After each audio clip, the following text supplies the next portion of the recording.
Viloyatimiz bo'ylab qurilish ishlari hajmi yildan yilga ortib bormoqda.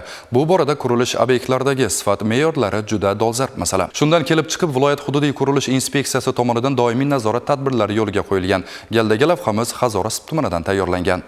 Hazoras tumanidagi qurilish obyektlarida olib borilgan navbatdagi nazorat tadbirlari davomida bir qator jiddiy kamchiliklar aniqlandi.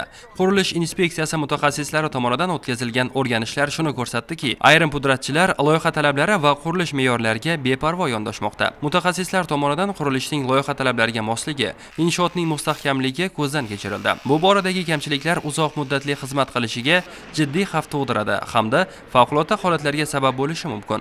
Ayniqsa qurilish materiallari tanlash va nazorat qilish jarayonida sustkashlikka yo'l qo'yilishi nafaqat obyektning, balki insonlar hayotining ham xavf ostida qolishiga olib keladi. Qurilish inspeksiyasi xodimlari tomonidan ushbu kamchiliklar yuzasidan tegishli tartibda yozma ko'rsatmalar berilib, mas'ullarga tushuntirishlar berildi.